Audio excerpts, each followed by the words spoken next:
check.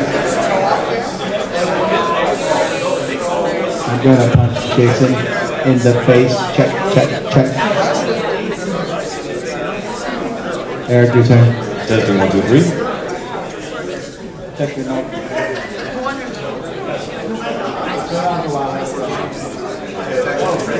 Testing.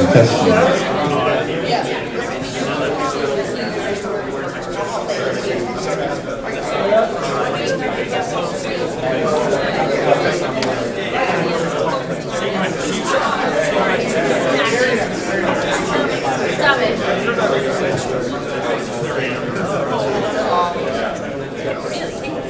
All right, we're gonna go. Are we live, Sam? Okay. And let's do a quick clap for the video. No, not you guys. All right, Eric, it's all you. Here we go. The Dice Tower, episode 412. The Dice Tower Awards 2015.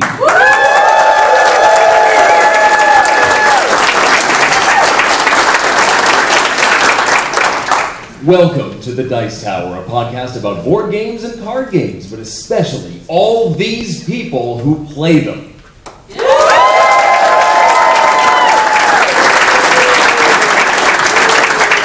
On today's show, we're live at Dice Tower Con 2015 to announce the winners of the Dice Tower Awards. Stay tuned for lots of special guests, as well as our picks for the best games of the year.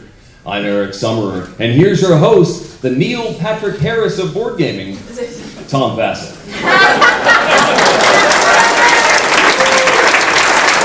All right, well, welcome both to those watching live, to those here in the audience, and to those listening to this or watching this much later. This is, what episode was this again? 412. What's a 412? Overacting.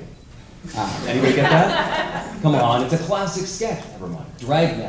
Dragnet, St. George and the Dragonnet, Stan Freeberg. Come on! Guys, welcome to the show!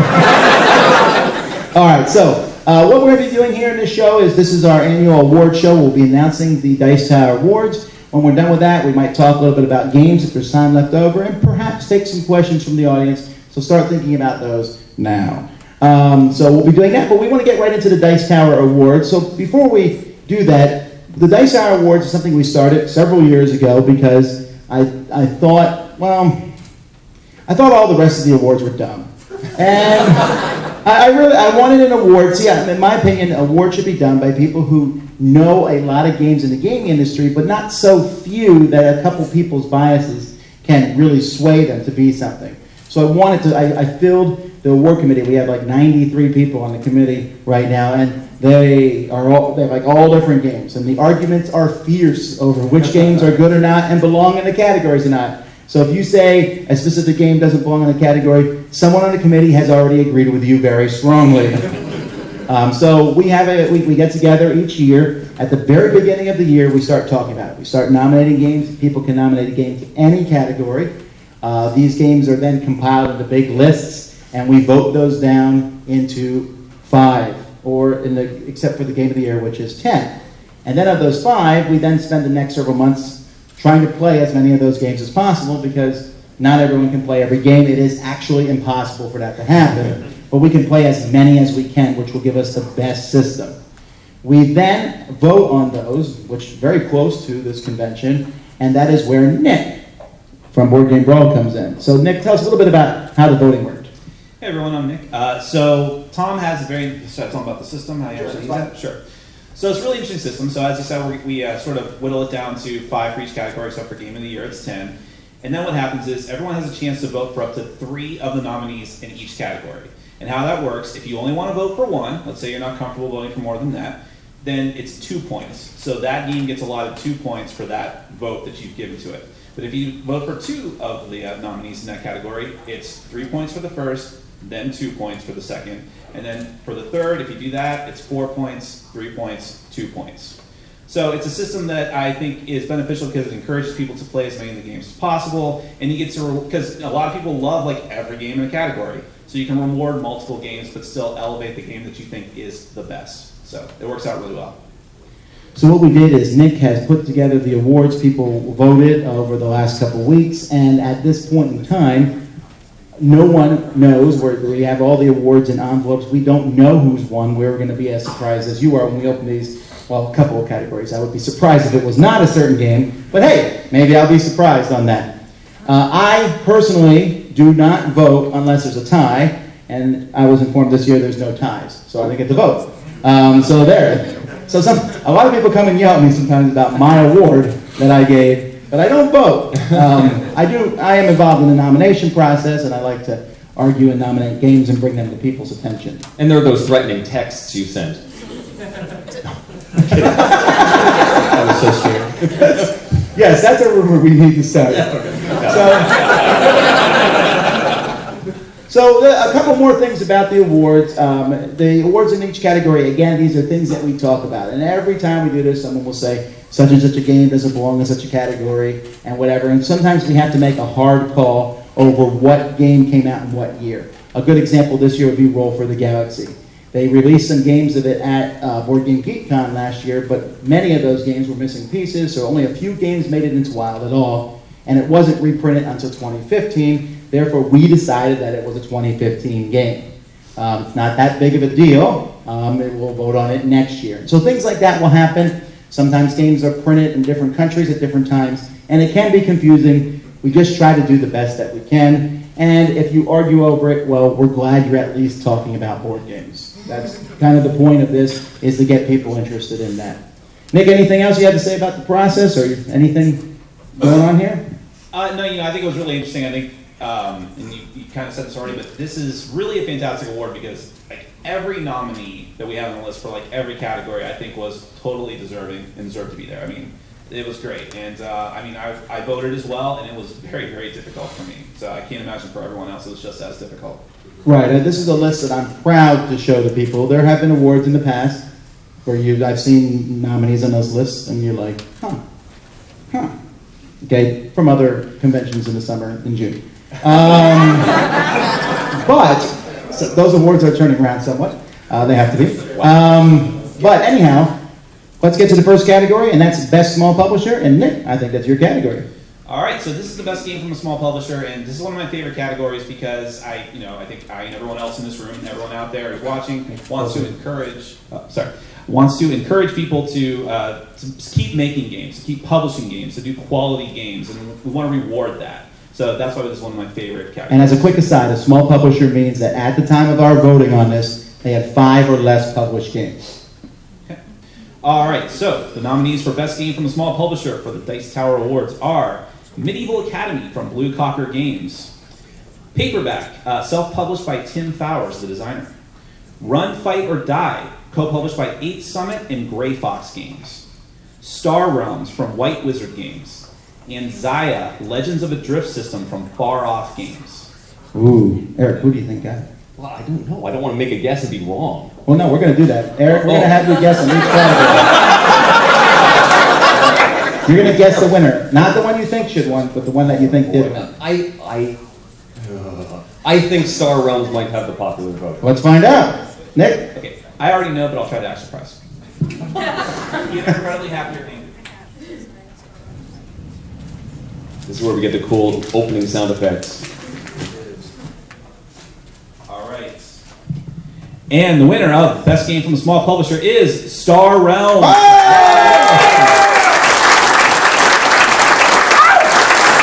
Eric is 1 for 1. For the whole night. Great. Star Realms is really interesting because I remember it was at Origins in 2014, and we went there, and everybody seemed to be playing it. It was just all over the place. It was a small little game, didn't think much about it, and wow, did it. I mean, there's still people, I saw people here playing it. It's still going strong. So congratulations to White Wizard Games and Star Realms. Thank you, Nick. Okay, our next contributor here is Mark Zelinsky. And after that will be Best Reprint. Hey guys, how's it going? Mark, how are you? Oh, First Dice Tower Convention, glad to have you with us. Oh, it's awesome to be here. It really is. It's been a great time. I hope everybody has been having a great time here. So, Now, Mark, you play a lot of games with artwork. And you play a lot of games with bad artwork. I know you do because you play war games. That's right. That classic 1977 Advanced Squad Leader artwork. Oh, Absolutely. beautiful. It's beautiful. All right, but these are games that are actually really beautiful. Tell us what the nominees are. There you go. First one for best artwork is Abyss From Asmodee, by Asmodee. Next one, Alchemist. that's CGE, There you go. Battle of the Five Armies. Ares Games. There you go. It's like a trivia game. It is. You're doing pretty good, Tom. Maybe I can stump you. Imperial Settlers. That's Portal Games. And finally, Star Wars, Imperial Assault. That one's hard. Fantasy Flight Games. Fantasy Flight Games. There you go. Well, I know who I want to win, but Eric. You're 1 for 1. Come on, you're doing Like this well. game. Okay. I think that everyone keeps talking about the artwork in Abyss. I think that's going to get the popular vote. There you go. All right, right. let's see if Eric's right. Let's see what we got here. Hermetically sealed by Nick here. Let's see what we got. And the winner of the Dice Tower Award, if I can open this, is. So I can't do it. 'cause I It's have the my other phone end. in my hand. There we go. Abyss! All right. Congratulations! Now, of all the categories in this whole Dice Tower Awards, this was the one I knew was going to be Abyss. Nick, was this one a blowout in the vote? Yes. Okay. I suspected as much. Abyss just looks beautiful. It started a thing about having multiple covers for games, which thankfully did not catch on. But all 5 of those covers looked great. When you play Abyss, you just sit there and go, wow. What do you like that? It looks lovely. And Mark, you haven't even played Abyss yet, right? You know what? I haven't played it. I've seen a lot of the covers, and you know the one comment I keep hearing when I go to the scratch and gen over there for cool stuff is it's the same cover. It's the same cover. It's the same cover. So evidently they keep putting out the same one. So you're saying one cover is more prone to damage than the other 4? That's what I'm saying. Interesting. One pallet of it fell, I guess. Something like that. So there you go. So, All right. Well, thank you, Mark Zielinski. Next we have Best Reprint with Kevin. After that, we'll have Best Family Game. All right, Kevin, Eilers. who is the host of Dice Tower, or the producer of Dice Tower Showdown. That is The host correct. of it is Bill Corey, who decided not to come to That Dice is Tower. correct. That is correct. Okay. We're supposed to slide over, everybody. The people at home want to be able to see your smiling face. Okay, there you go. Are we good? How about now? Hi. Are we good now? Sorry. Eric. Okay, so best reprint. We're talking about reprints. Best reprint. Everyone always wishes that games were reprinted. Yeah, and and- these have been. I actually own all of these, so I'm Really? Yeah, yeah. Wait, whoa. How many games do you own? That's not important. Okay, so best reprint. The nominees are Cash and Guns 2nd Edition, Doomtown Reloaded, Medina, San Juan 2nd Edition, and Ticket to Ride 10th Anniversary Edition. Okay, Eric, you're doing well. 2 for 2. I know, the pressure's mounting though. I think I have to go with the Days of Wonder Ticket to Ride's 10th anniversary. That's my guess. All right, let's see if you're right. Oh, I can see it through the paper. Ladies and gentlemen, Eric is correct. It is Ticket to Ride 10th Anniversary Edition. Well, what's fascinating about the Tickets Ride 10th Anniversary Edition is how well it sold.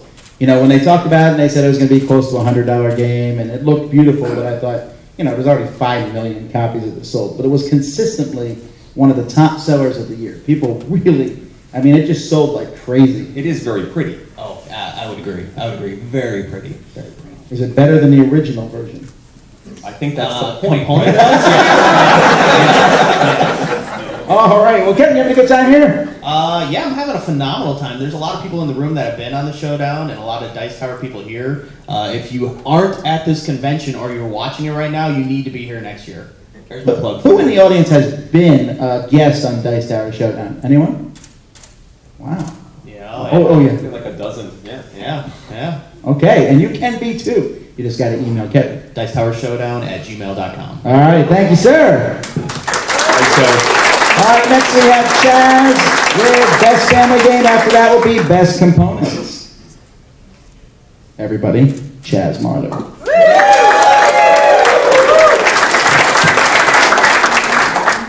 Thank you. You're supposed to say, oh yeah. Am I your monkey? Is that what I am?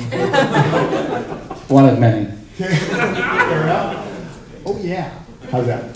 How about that? That was good for me anyway. Okay. All right. So you have a good. This is your first Dice Tower convention. That's correct. All right. Family games. You ever play them? Oh yes. Oh yeah. Yes, family games, games that you can play with your wife and your daughter. I assume that's what fit into this category. That's pretty much what it means. Okay, perfect. That's what's written on the envelope anyway. And so what we have for the nominees for the best family game are Camel Up, Diamonds, King of New York, Splendor, and Spyfall. Now this is a hard category there. This is tricky, and I'm bound to mess it up at some point. But I'm going to go with Splendor. All right. So he's 3 for 3. Will you be 4 for 4? And if he is, we're gonna have to remove him from the awards next year. Because too many right. Are you nervous? Oh, I'm very nervous of ruining Eric's streak. Yes. It's going to be your fault, too. And the winner of the best family game is Splendor!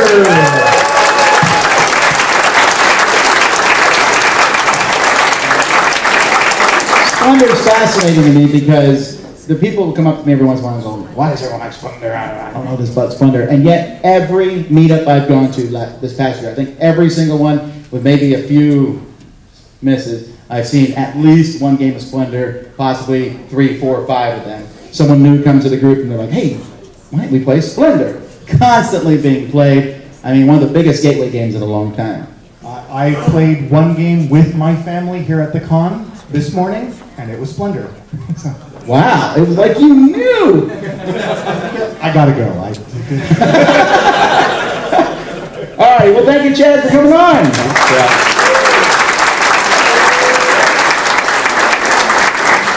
One of my favorite categories, Best Components, with Tim Jeanette. After this, we'll have Best Party Game.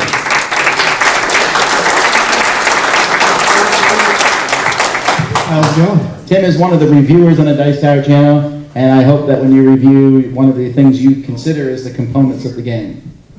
I like the metal components. The metal components.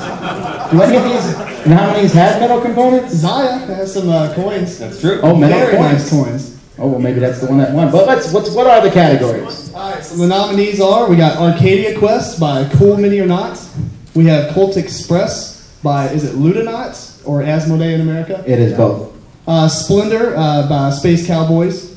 Star Wars Imperial Assault by Fantasy Flight Games. And Zaya Legends of the Dress System by Far Off Games. Another difficult one. This is really tough. I think I gotta go with Star Wars on this one. All right, was he right? Let's find out. Let's check it out.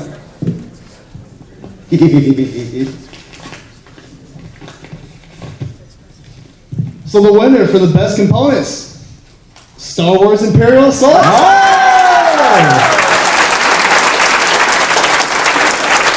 Eric, if you get that all right, I'll buy you ice cream. I gotta go buy some lottery tickets. But really, when they first showed the pictures of it at Gen Con last year, I almost fell out of my seat. You know, there was a picture of an ATST and Chewbacca, and wow, it was miniatures and it was cool. It was big, and if you play it, it's amazing and fun with all those pieces to move around. We are playing a board game with Star Wars pieces. When we were kids, we dreamed about that. We had that stupid little Atari game with the AT-ATs walking across, and so much better these days, huh? Have you played it? I have not played it. Have you looked at it? Oh yeah, I saw it. Then play it. Oh yes. All right. Well, thank you very much, Tim, for coming on. Next we have Dan King with the best party game. After that is best two-player game. Howdy, howdy. Hi. Dan, how are you doing? Excellent. How about you? You have been just playing games like crazy. Every time I've seen you, you have not been stopping. Yeah, usually, Are you sleeping? not enough. Usually we're running around working, having fun, but this time I actually played more games than usual, so it's been quite nice. All right. Well, your category here is best party game. Yeah. This seems to be one that you have a special affinity towards. Yeah, I love party games, especially when you play them on live stream and I demolish you. It's great. It's See, it's silence. First time ever. That was awful. If we had played for 5 more minutes, I might have come back. Actually, but wait, Eric left. but wait. So And I got in 10 minutes late and I still beat you. that's true, and I You will won, grant actually. I will grant you that victory. But when you came in, the score was like 8-1 or something at that point, right? Something like that, yeah. Yeah. Who was playing before you took their spot? Eric? Yeah, that's true. So you might be better than me, but still. So, nominations for Best Party Game. Cash and Guns, 2nd edition. Cluster Fight. Good Cop, Bad Cop. Spyfall. And Strike a Pose. Another tough one, Eric. I think, despite the distribution issues, we couldn't get this in the U.S. I think Spyfall is going to get the nod on this one. Well, if we want by people playing it here at the convention, it certainly gets the nod. Yeah. What is it, Dan? And the tower goes to Spyfall.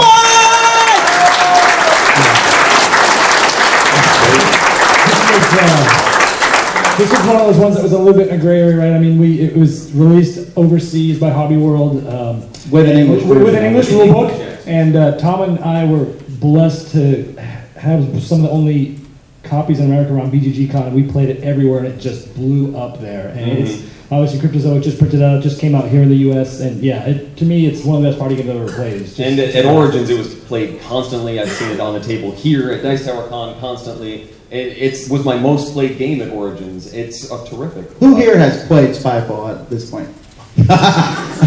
For For those of you listening, that was almost everybody, it seems. Good. And if you have, who hasn't played it? Yeah, okay, you need to play it. That's sure.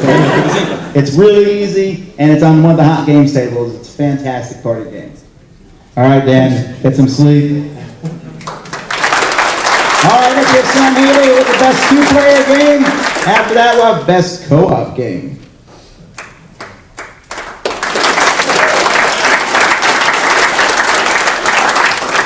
All right, sir. Are you getting... Oh, you played Twilight Imperium today. I played Twilight Imperium today. And won. Or And tied for the win. tied for the win. That's my first win for TI3.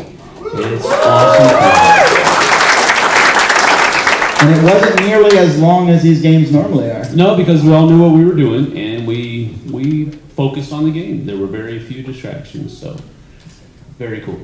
All right. I thought he was going to say, you were one of them, Basil.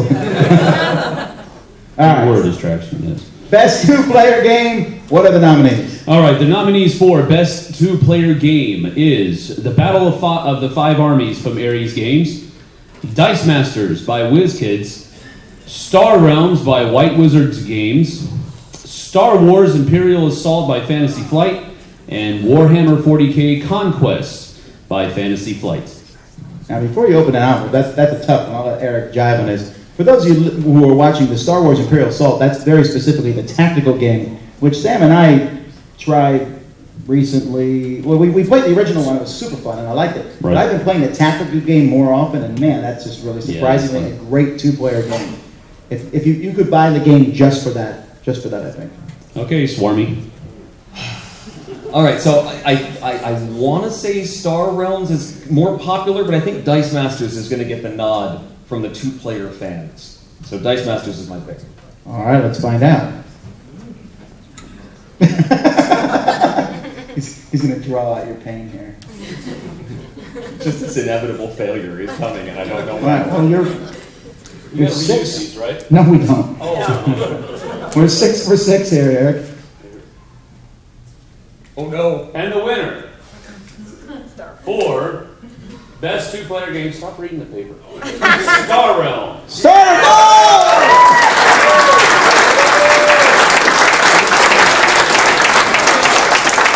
Now this actually is a surprise to me. Very much a surprise for me, yeah. Star Realms, again, that shows the popularity of the game, and just, I know that you can play Star Realms with more than 2 players, you can play multiple decks, but I almost never see anyone do that.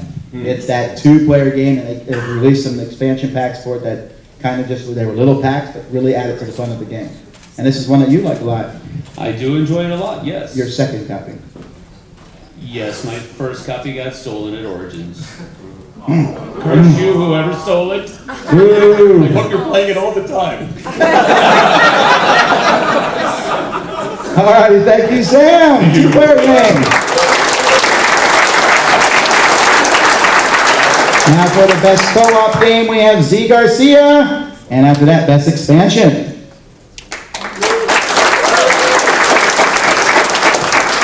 What's happening? How you doing, folks? Z, this is definitely your category. I hate co-ops. No, I like to play games that are at least 3 hours long and with 7 or more people. You're Bizarro Z, aren't you?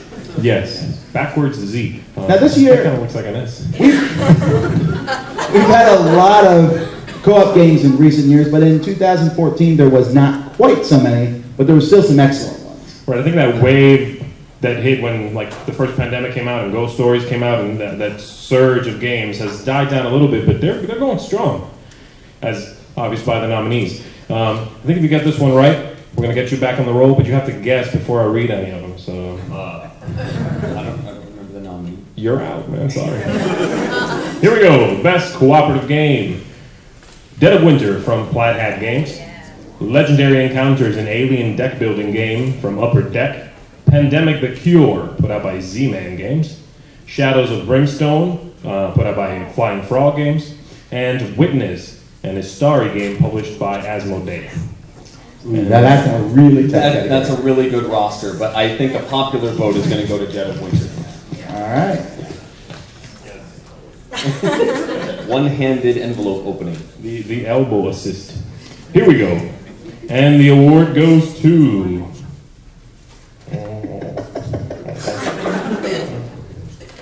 Dead of Winter. Oh!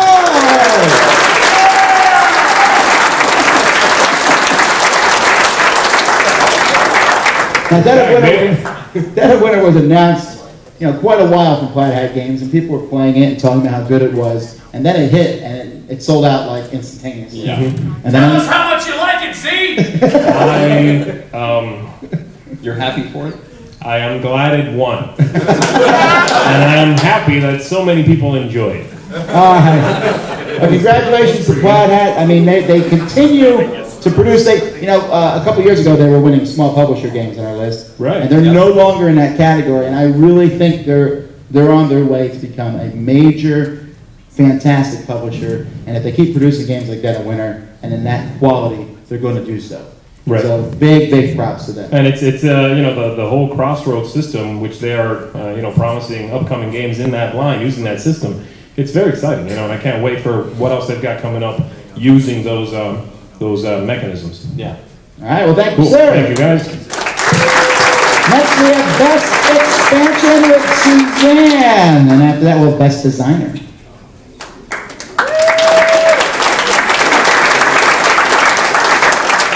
Now, since Suzanne's up here, some people ask us why we don't have a app award, and that's because we talked about it and we looked into it, and it was just too confusing. What exactly is an app? What can it be for? Can it be for the phone? It's a pain. There's enough of those out there. You can do your own awards on Board Game Breakfast. I might do that. I think that's a great suggestion. All right. I'm really loud, so do I need to? No, you think you're louder. Okay. Okay. All right. So expansions. Expansions. Games need more, huh? More is always better. That is absolutely the truth. That's why she's on the Dice Tower. Fantastic. More is better. What are our expansion categories? All right, our nominees for Best Expansion include Seven Wonders Babel from Repost Asmodee, Cyclades. That's good. Cyclades Titans from Matago Asmodee, Mice and Mystics Deadwood Tales from Plaid Hat Games, Terra Mystica Fire and Ice from Z-Man, and Tuscany Expand the World of Viticulture by Stonemaier Games. This is hard. You said it like the last time. I have to go totally on what I'm hearing, what the vibe is, and that's Tuscany. Everybody says it's a must-have expansion for viticulture. And it's a total guess. I'm going to be wrong. You're so confident. I appreciate it. I have a guess, and Dan King has a guess. And we're going to see who's right. Oh, there's like a bet going on? And the winner is? I'm right. Tuscany, expand. Wow!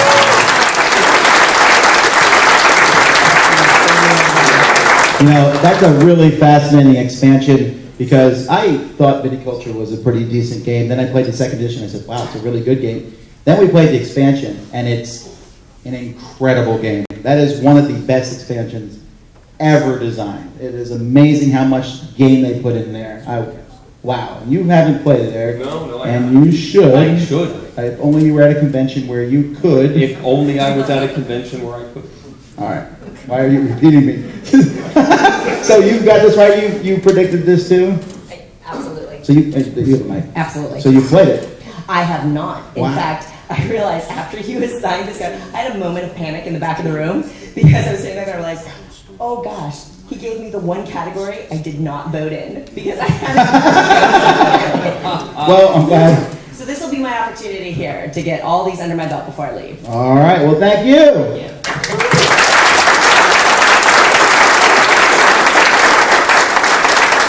Our next category is presented by Eric Summer. Hello.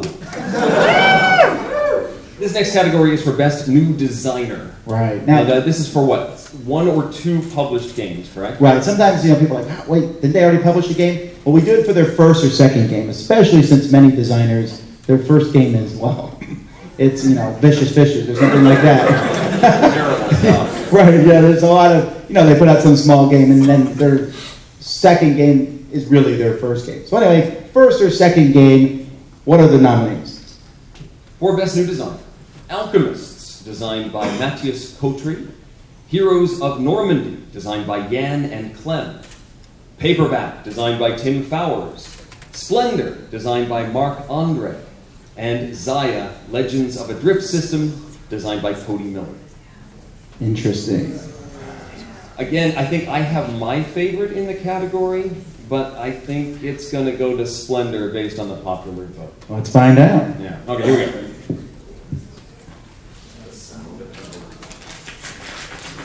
Well, he knows how to open an envelope. Alchemists, designed by Matthias Kotri. Wow. Now, I have to say, that was a surprise. A little bit, yeah. Now, that was a game that came from CGE, and we weren't sure what it was going to be. It was using an app, and people, using an app, and all this stuff. And then it came out, and wow, it was a deduction game and a half. Pretty neat stuff in that game. And I've seen it played here several times. Yes, it's been pretty busy here. So, congratulations to, say it again? Matthias Kotri. Yes, I don't know how to pronounce that. It may be wrong, but at least I'm consistent.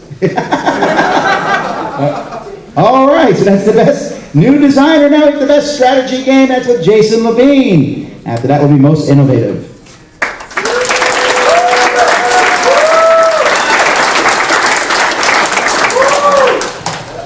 All right, Jason, strategy is your wheelhouse, right? Strategy is my wheelhouse. I play a lot of strategy games, a lot of Euro games, in fact, all 5 of these games are really, really, really good in my opinion. I can beat you at one of them. So when I think strategy, I think, moving some tribes around a board, or building a tableau and settling, or owning a car factory, sometimes trying to cross the Panama Canal, or in other times, pick up and layering around space. None of which Tom knows how to do well. Yes, okay. What are the nominees, Jason? So the nominees for Best Strategy Game are 5 Tribes, designed by Bruno Cathala from Days of Wonder. Imperialist Settlers, designed by Ignacy Trzewiczek, Portal Games. Kanban Automotive Revolution, designed by Vital Lacerda, Stronghold Games. Panamax, designed by Gil D'Ori and Nuno Bizarro Sentiero and Paulo Soledade, Stronghold Games.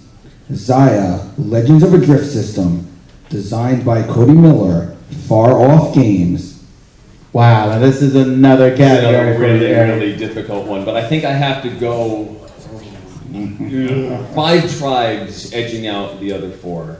I think it's got the group buzz. I'm going to go with that one. 5 Tribes. And the winner is...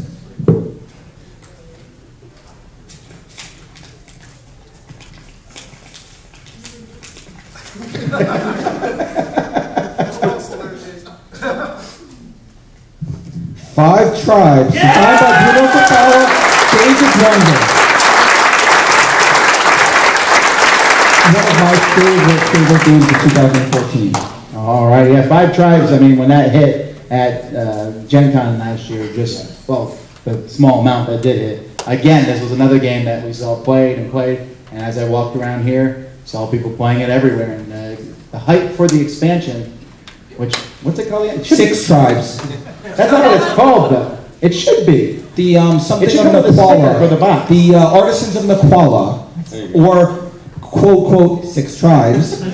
Yeah, well, I said that. All right. But we did get, when we had the opportunity to go to Essen this past year, we also saw seas of people playing Five Tribes. So that just adds to its popularity. At Gen Con too. At Gen Con it was insane. The people, it sold out in minutes at Gen Con when it first came out. All right, well, thank you, Jason. That's Best Strategy Game. Next, we have Jamie with the most innovative game.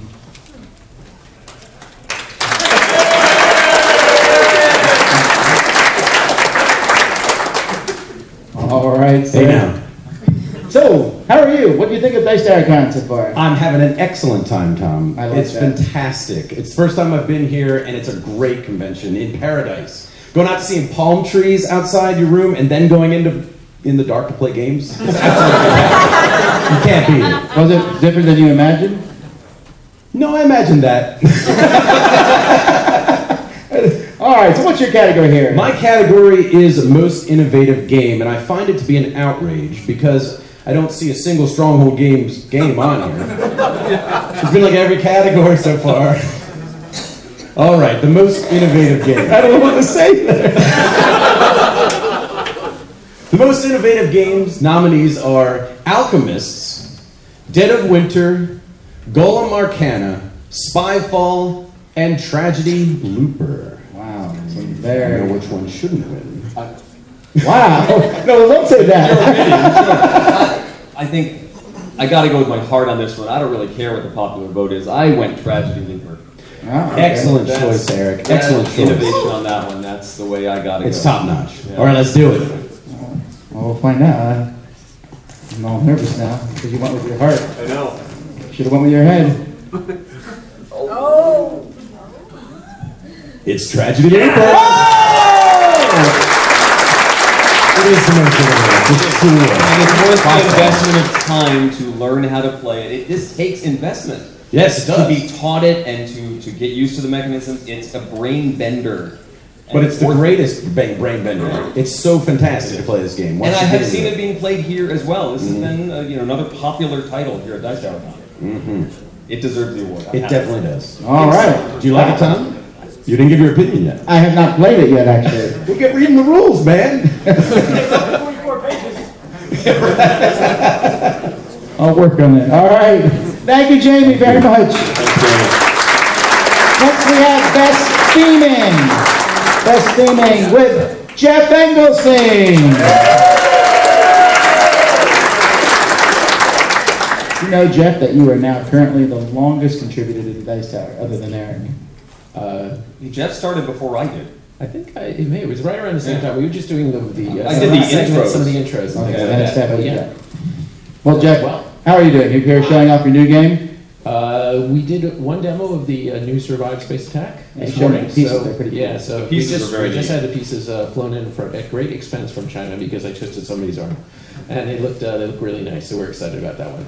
All right, well, what are the categories here for Best Theming? Okay, so best theming, which I think is one of the newer categories, right? Yeah, but it's a category I'm really a big fan of because it's not best theme. Okay, there's a difference there. We're not looking for, oh, well, this one's about Western, so that's good. No, it's the theme into the game. How well is that theme matched playing that game? Right. Does it make you feel like you're really there doing that? So for best theming, the nominees are Alchemist from Czech Games, The Castles of Mad King Ludwig from Bezier, Dead of Winter from Plaid Hat, Legendary Encounters, an alien deck building game from Upper Deck, right? And Star Wars Imperial Assault from Fantasy Flight. I think Dead of Winter does a really good job of making me feel paranoid, and so I think that's what the group, the hive mind, is going to go with. We're not the hive mind. It's 92. 92 highly Hive Mind trained members. board With game Hive Mind, people. you should go with Alien then. Yeah. The winner is Dead of Winter. Yeah,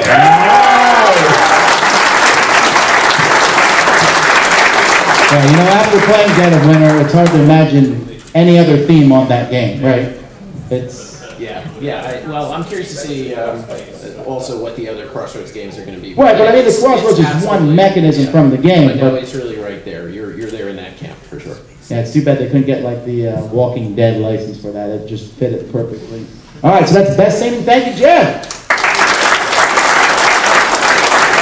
And finally, we have Game of the Year. That's me. I'm so excited. Okay, there's 10 in this because, you know, several years ago we changed it to 10 because there's so many good games that come out over the course of the year, and we want to have a slate. See, the thing is, no matter what game wins, you can play any of these games and they're fantastic.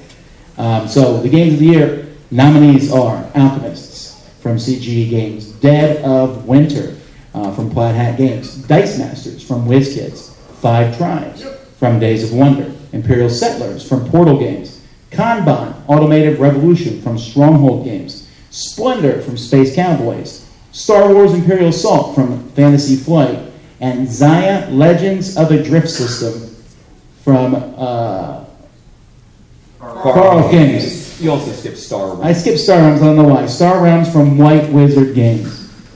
Now, this one is, I sat for the longest time because I didn't know what would win. Yeah. I mean, these are 10 games, and I like how there's a heavy Euro game there. Yeah. There's a very thematic game there. Which one got this, Eric? Which one got the popular vote? I think Dead of Winter is going to run away with this one. You think so? I think so. Well, before we open this up, Nick, was it a runaway victory or was it close? It was close. It was close. Closer than you would think. Closer? No, I thought it was going to be close. I thought it was down between 2 or 3 games. So the Dice Tower Game of the Year goes to Dead of Winter.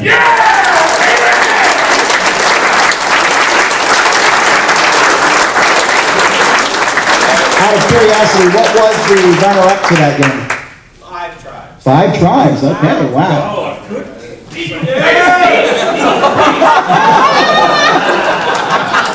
All right. Well, since we're having that fist fight in the back there, Z and Sam, why don't you come down and join us for a few moments?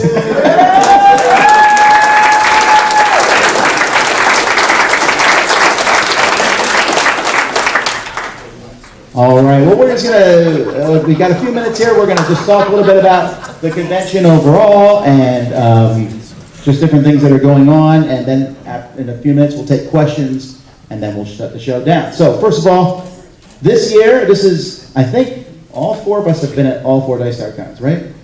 I missed the first one. I missed the first one. I've been at all 4 years. Okay, so me and Z have been at all 4, and you guys have been at the. Okay, so what do you guys think of this one? Z, go first. Okay. I think at this one, it being the 4th one I've been to, and the 4th one that's been run, there is a rhythm to everything, sort of an easy cadence to the whole thing that is very pleasant. Everything is smooth. Everything is running just flawlessly because they've done it a few times now. That's part of it. But also just, I don't know, everybody sort of gets the convention at this point. They know what it's going to be about, and you can ease into it, and it's just great. I mean, it's wonderful. I think the other cons that are in this nation need to keep an eye on the Dice Tower Con because we're doing it right.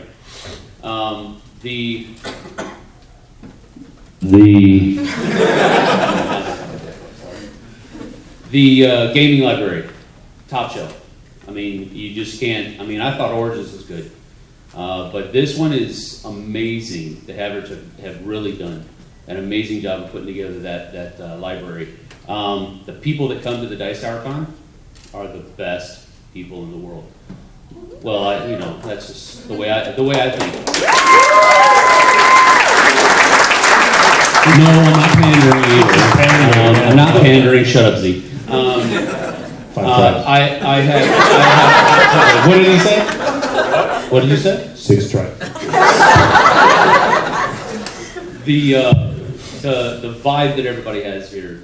Everybody's friendly. Everybody just gets along with each other. I haven't seen any scuffles or anything like that. I see that at other cons. I mean, they're not big, but people are just not very friendly at other cons because I don't know. There just seems to be a common bond at this con that just isn't there at others.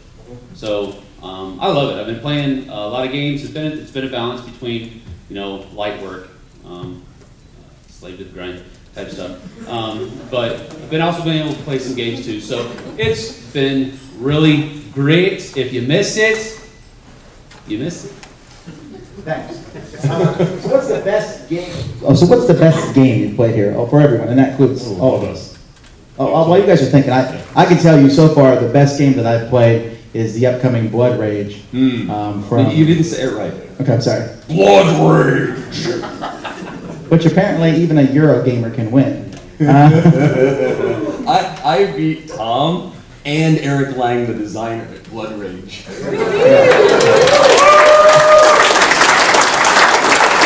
haven't stopped smiling since. Blood Rage is the new game coming out from Cool Mini or Not, and the miniatures are unbelievable. But it's not your typical miniature combat game. There's like a little bit of cosmic encounter in it. There's some area control. There's drafting. I love it. It's really cool, and I can't wait to get my hands on a final copy. It is a really neat game. The theme isn't necessarily for me, but of this sort of Viking theme.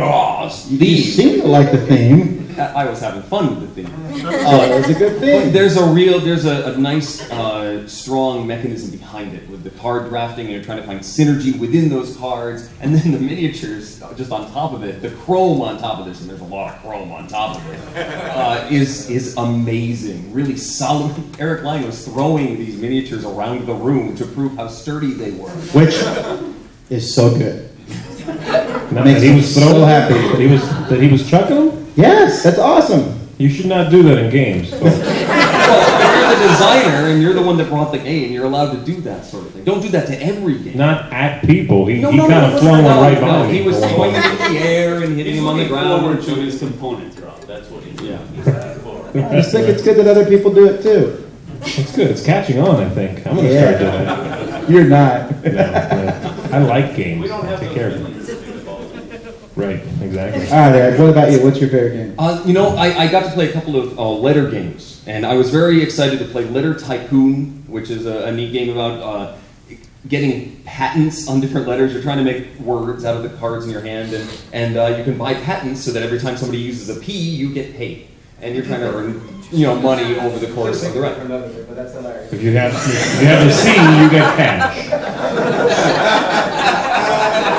But almost 24 hours later, I got to play Paperback from Tim Fowers, and that is even better. That is such a great game. Deck building to create words, and it's a shame that this is not easier to get, but I am going to try really hard because it's a really fun game. So both of those were great, but Paperback, stellar. Nice. I've actually not played a lot of new games. I have played a few times a game I got to play at Origins, I think. Yes. And the game is a game upcoming from Portal Games called Tides of Time. It's a tiny little game. It's about 18 cards or something like that. It's a two-player game, and you are drafting cards in it, and it's great. I mean, you would think a game with that few cards just for two people. There's not a lot of text on the cards. It's gorgeous, big cards with beautiful artwork, but there's a lot going on there. And the more you play it, the more you start to see how how nuanced the game is and how interesting. And I thought it was great. It's a great little two-player game coming out of Gen Con this year. Cool. As far as new games are concerned,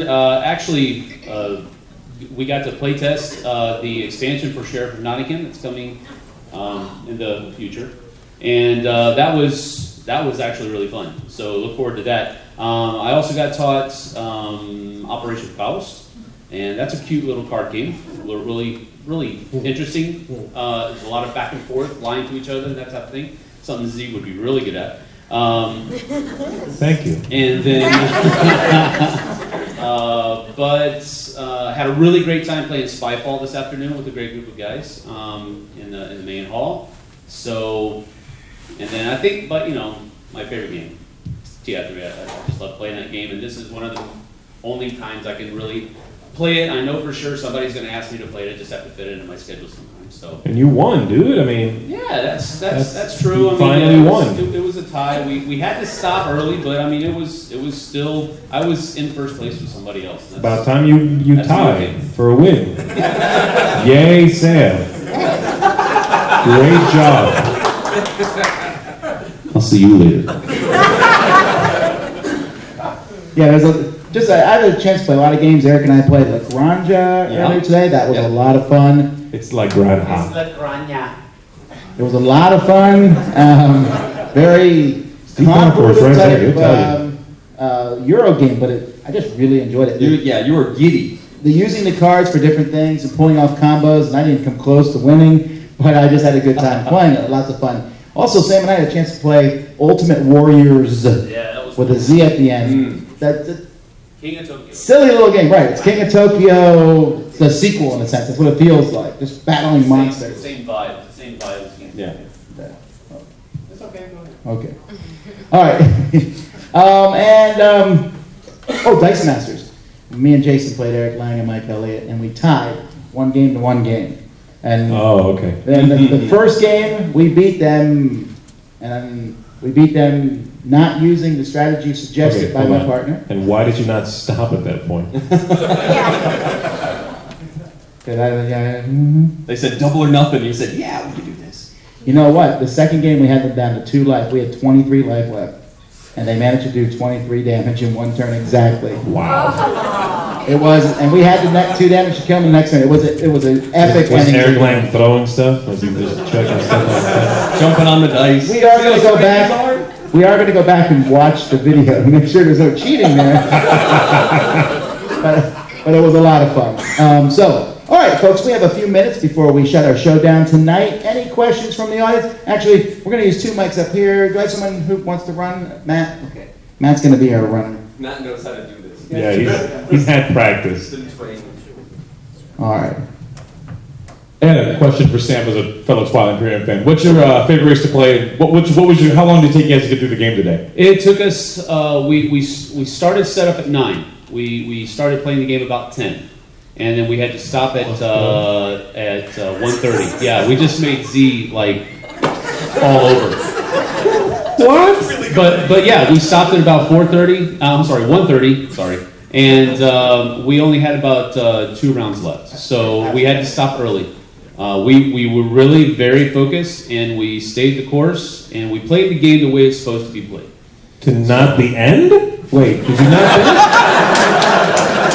You didn't finish? I'm asking seriously. Did you not finish? Did you stop early? We did.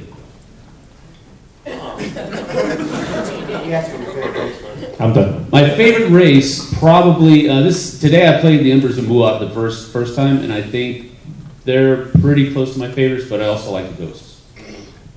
All right, any questions? Yeah, when's the Sheriff of Nottingham expansion coming out? Okay. What did Sam say soon? Later in the future. in the future. Okay. The Sheriff of Nottingham expansion is still under development. Okay. I do not know. It is currently has a 3-way design team of Steve Avery, myself, and Z Garcia. It's mostly Z's if it's bad. That's what it feels like under a bus. Got it. I'm sorry. Anyhow, no, really, actually, Z and Steve did most of the work. Right. And then they showed it to me, and then I grabbed an axe. And then I showed it to Brian, and we're still working on it. There's things to be worked out, but I'm very happy with where it's at. It's not going to be a spectacular expansion, but I can tell you that we're looking at a 6th player. He meant to say it's not going to be a big expansion. That's what I meant.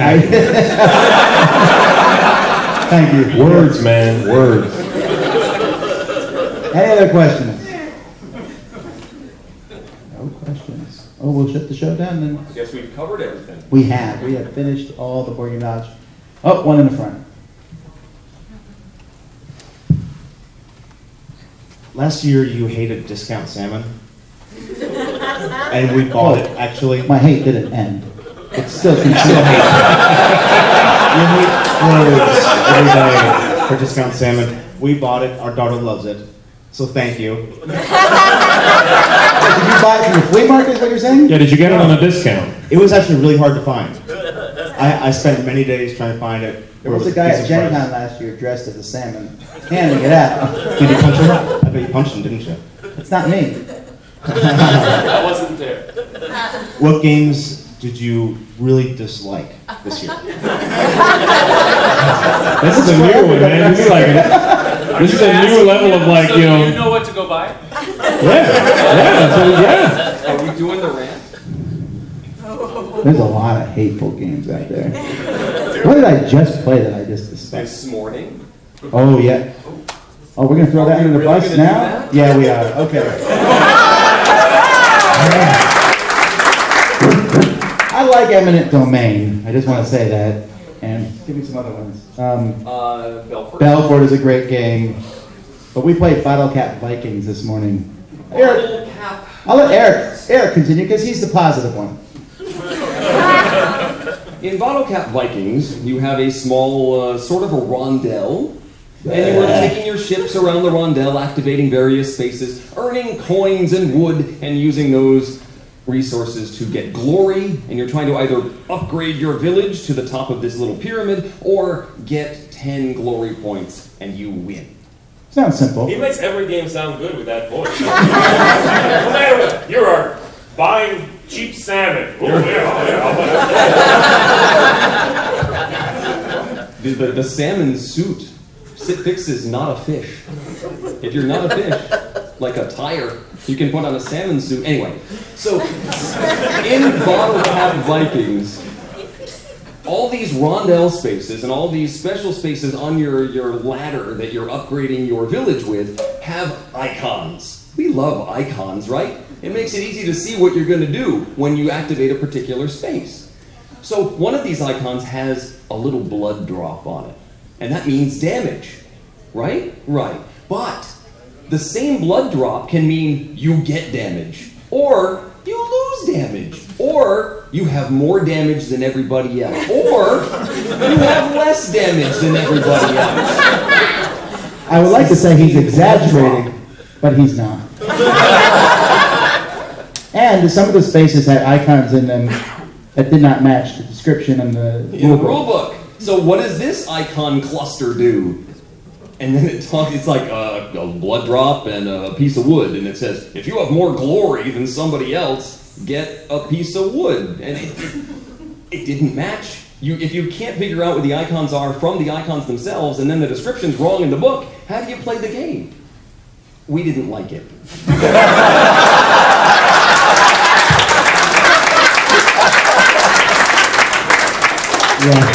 Yeah, it was. But even if the icons did match, essentially you moved the ship around, drew some damage, which wasn't damage. Right, if you had enough damage, then maybe when the Valkyries attack, you might lose stuff. So you need glory. You need glory in order to even upgrade your village. So that you either get a lot of glory, or you get enough glory to upgrade your village. But you lose glory if you get attacked. It was so fun. It was so fun. So that's one. If you want to know more, swing by the flea market tomorrow. I'm an honest seller. I'm selling some great games, amazing games, and trash. Okay, it's all there. All right, any other I'll questions? get you good money for every game. Thanks. I will. First, I'm really brokenhearted. You didn't like Cyclades Titans? No, I did. I did. You love it? It was I awesome. do. I love that game, and it's. Sam was my partner, by It's the way. great. We lost. I'm still thinking they cheated somehow. They did. Right here. They One of had them right to. here. They had to. Yeah, you cheated. Shout out to Grand Gamers in the house. Grand Gamers in the house. People who wear their hats backwards, you can't trust them. So that's just the way it is. Well, No, I love Cyclades. Yes. It was a pleasure. Yeah, I love it. This is for you guys and Nick. Okay, because Nick he's the man with Kickstarter. Is there any games you guys got in this year that you're excited about, but they fell real flat? Wow, so many.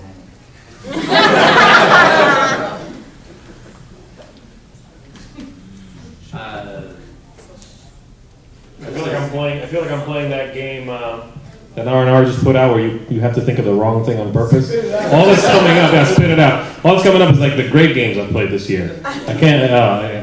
Right. I'll tell you a great game I played. I've played. I did a review of it as well. Dead Men Tell No Tales. It's a co-op game. Just came out. Awesome game. Love it. It's like Pandemic a little bit. It's like Flashpoint Fire Rescue a little bit. This isn't helping you at all, but I can't think of anything else. That's my pick for most disappointing Kickstarter. Yeah? Which one? That might be my pick. Which one? Dead Men Tell No Oh, Tales. these guys won't like it. We are Yeah. odds. Okay, Right, okay, cool. Anyways, I don't really have any with Kickstarters. We're buying you time, man, so you can look good. As far as Kickstarters are concerned, I never really put too much trust in them. I guess until I can see it and play it and go through it. I don't really put too much stock in Kickstarters. I did put I kickstarted my first game this year, and that's a game called Commissions. It's probably mainly for a Christian market, but if you're in that vein, go check that out. That's a really cool game that I think hits a very ignored niche. So that would be one that I was hoping would be good, and it turned out to be good. So that's that.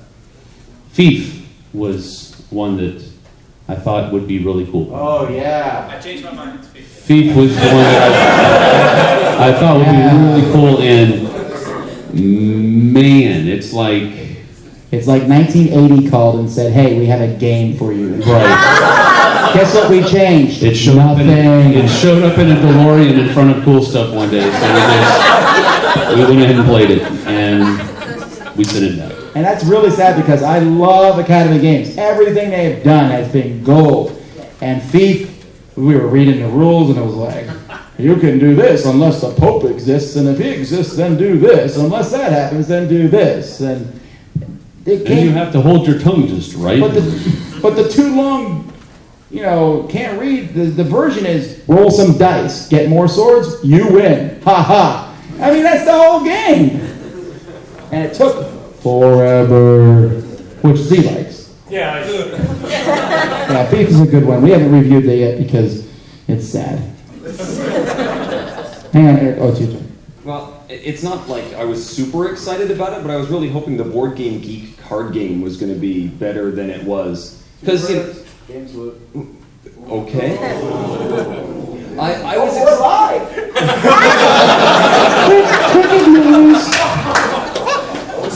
I was hoping that, with all these different game titles, it would be a fun collection exercise, but it just ended up being a lot lighter than I wanted it to be. And I, spent money on it. I was sad that I did. But that's not a huge disappointment because it was more like hopeful. This might be good. The price is all right. No. I'm still looking. I'm still looking, man. What's up with you? I'm looking for one that I was excited about. But He's usually Johnny on the spot with this kind of stuff. It was the best of times. It was the worst of times. He's just surfing Amazon. What are you doing? Maybe. I don't know if I'm super disappointed, but King's Forge. I had such high hopes for King's Forge. It looks beautiful, even with the tiniest wooden cubes in humanity in the game and everything, but it was so sloggy and so long, and it had an extra game included. Forge War. Yeah, you're not talking about King's Forge. King's Forge. Forge War. Sorry, King's Forge, I like you. I love it. King's Forge is good. Forge War. And it had this extra, they threw "Hey, That's My Fish" in as the beginning for each round. And it was like, hey, first play a game, then we'll play the game. I can do that myself, thank you. That's what fillers are for. So, good question. Anything else? On a positive note, because we're talking about Are there any new exciting things we can look forward to from the Dice Tower in the upcoming year? Okay, so very shortly, we're going to start putting out Eric Summers' top 100 games. Okay, that's a positive thing. And Jason Levine's will not be too far beyond that, his top 100 games. If we can ever get him to make the list. Right. And the videos. You have it now? You want to do it? Okay, but right now, as soon as Monday comes, our focus is on Gen Con, right? And so we are going to try to do some more stuff at Gen Con, be a little bit more, Jeff, are you here, in tune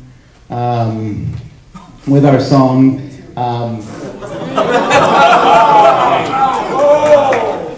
Oh, there's also Thanks, Jason. Tom. Appreciate it. No problem. No, but really, we're going to try to have a much more unified presence at Gen Con. We have a lot of people going. We're going to try to do some new things. Maybe there's a new thing called Periscope. We might try to do that from Gen Con and try to have our footage there. And we're going to have a booth at Essence, so we're excited about that. We have some ideas and things, but we throw those around and then they just show up sometimes. So we're still working on that. But one of the things we're trying to work on is just to get things to be better as time goes by. And with Sam and Z both working on it now, we're able to get out. I mean, I was very happy with I'm very pleased with the Origin Summer previews that came out. I thought those came out. We were able to get them all up in 1 week because there was 3 people working on it and still get reviews up the next week.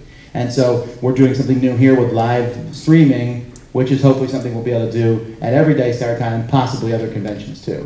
So that's something I'm hoping. That's some of the stuff. And I have other things, but they're top secret. Matt in the back.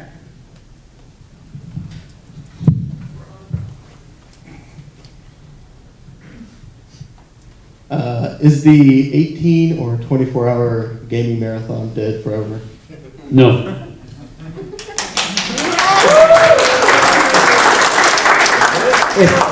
If you had asked me Friday of last week, I would have said yes.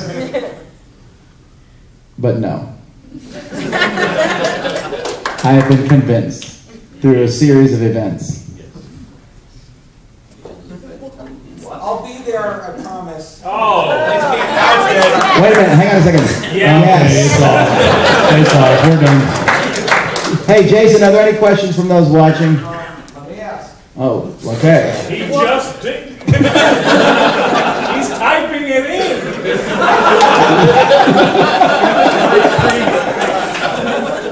Okay, any other questions in here, anyone? We're good? Oh, over here now. I really appreciate that you guys are doing that. Yeah.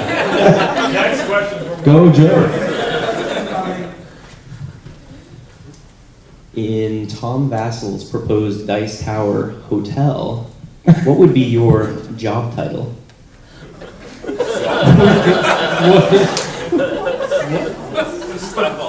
Okay, well, no, I said in a Q&A that I've had thoughts of starting a Dice Tower Hotel. Shut up. I thought it was coming up with the Dice Tower. No, this is just something I walked around and thought about. Although I will say I walked around and thought about what we're doing now years ago as just a dream, and it actually came in reality, which is really cool. But no, I don't really think so. But I thought that'd be neat to like have a hotel and people came. It would have to be in Orlando. People come to Disney World, but we had our own room of games and it was staffed. Huh? Oh no, old gamers? No. We'd be stuck with these Grognards. You will be the general manager. For my title? Czar. All right, any others? Oh, we got one. Yeah, we have some internet questions here. What is the worst way to pick an opening player? For me, it's when it says choose randomly. Give me something. This is true. I like when they don't tell you. They like just that? they just assume. No, I don't like that. Oh, okay. Is it the worst or the best? The worst. The worst way to pick a starting player. Some silly rule about the last person who ate a goat is first. I like that.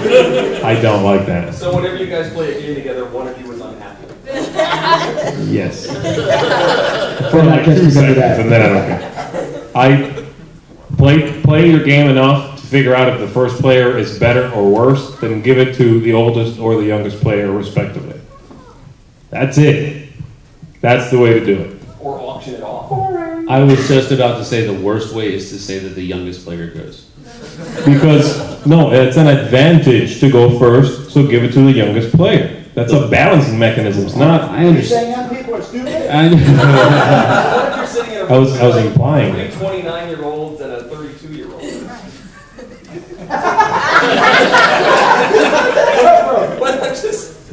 Okay, I was thinking more of like when I play games with my family and it says that the youngest person goes first. And so my 12-year-old daughter, who is bright, who knows, she's very intelligent, but we're playing a new game, she has no clue what to do. So now we have to coach her through her first turn instead of just, so I think being the youngest player go first, I think that should not be ever a starting player option. Okay. For a kid's game, sure.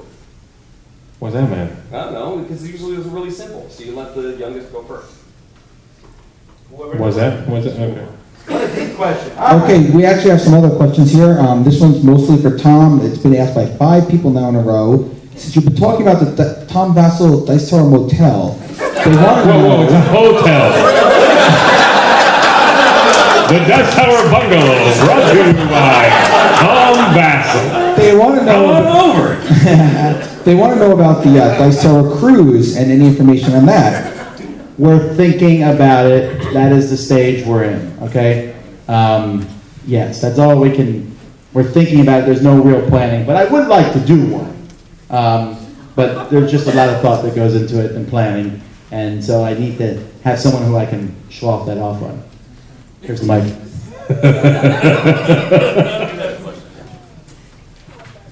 So my question is, for all you guys, is there any game you absolutely love, but nobody else in the group likes it, so you never get to play it? You don't watch our top 10 list. I mean, you're just not current, right? Because you've been here all week, that's why. I'm in the coma. Okay, yeah. There you have it. See, there's a reason. We just made a top 10 list that's called Top 10 Games that we seem to be the only person that likes it. Now that's a much longer title than what's actually up there. But if you look on the channel, you'll find it. And I really don't want to answer because that'll kind of spoil the video. So watch the video tonight. All right. Word, I gotta tell you. I agree. Anyone else? We got a good question here this time. Okay, this will be the last question. and then we're This gonna time shut it's down. good. Let's hold. Jason's critiquing the questions. Well, in case no one liked the other ones. Okay, so this question is, what game that was nominated tonight that didn't win do you think deserved an award? Didn't win anything at all? Correct. Oh. Yeah, Isaiah. What? What game? Sir, are you okay? Do we need to call 911? Do you possibly have smoked sausage in your throat?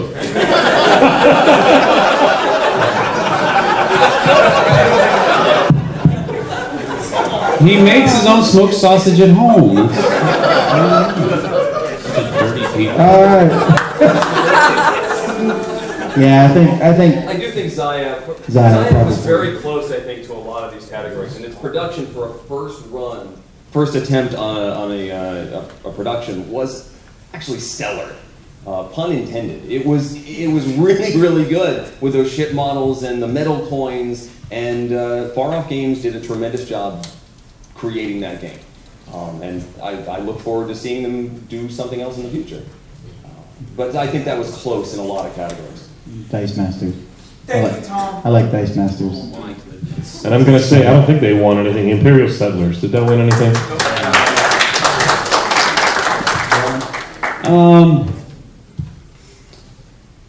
Just looking at these envelopes that are up here, the only game that really pops off of them right now for me is Heroes of Normandy. I think that's and that's saying it from the aspect of just having read through the rule book, and I haven't actually played it yet. But the playthroughs that I've watched, the rule book that I've read partially, I think that really deserves a look. Just from what people have been telling me, from what I've seen, I think it probably may have deserved something. All right, folks, well, we're going to have to shut this down once again for all those who are here, and for people. Dice Tower Con was a really great con. Eric and I will probably talk more about it in one of our next shows, but we really had a good time. We thank all of you who are here for spending some of your Friday night coming on out. If you're here tomorrow, there will be a lot of games in the flea market, I promise. Not just for me, there will be a lot here. Tomorrow is also the pitch card tournament. That's at 2 or 3, I think, in the afternoon. 3 p.m. Thank you, Jeeves. And tomorrow night, what's and wagers at 11. Also, before we close it, if you are one of the people who is doing a Kickstarter dinner with us for any reason or other, if you come talk to me before you leave, because I'm still looking for some people. But other than that, oh, that's on the show, isn't it? We should have done an after show. That made more sense. Yeah. Future Eric, cut that out. Okay. Anyhow, until next time, I'm Tom Basil. I'm Sam Healy. I'm Z Garcia. And I'm Eric Summer. And you've been listening to The Dice Tower.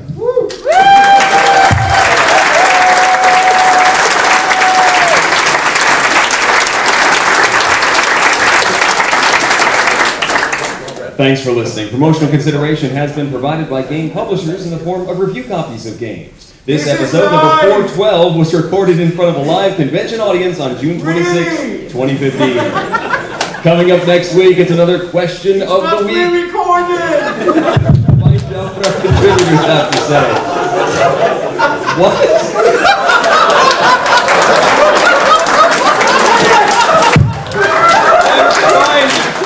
That's a mad focus, man.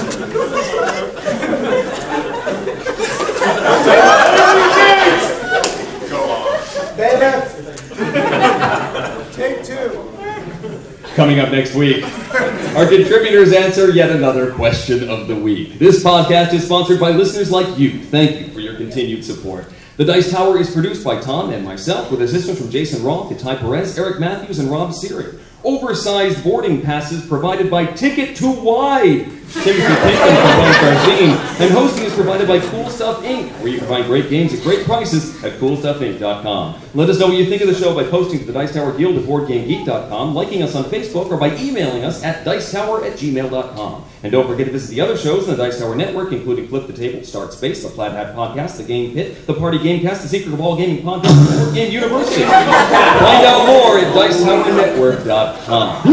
Until next time, from all the gang at the Dice Tower, have fun gaming!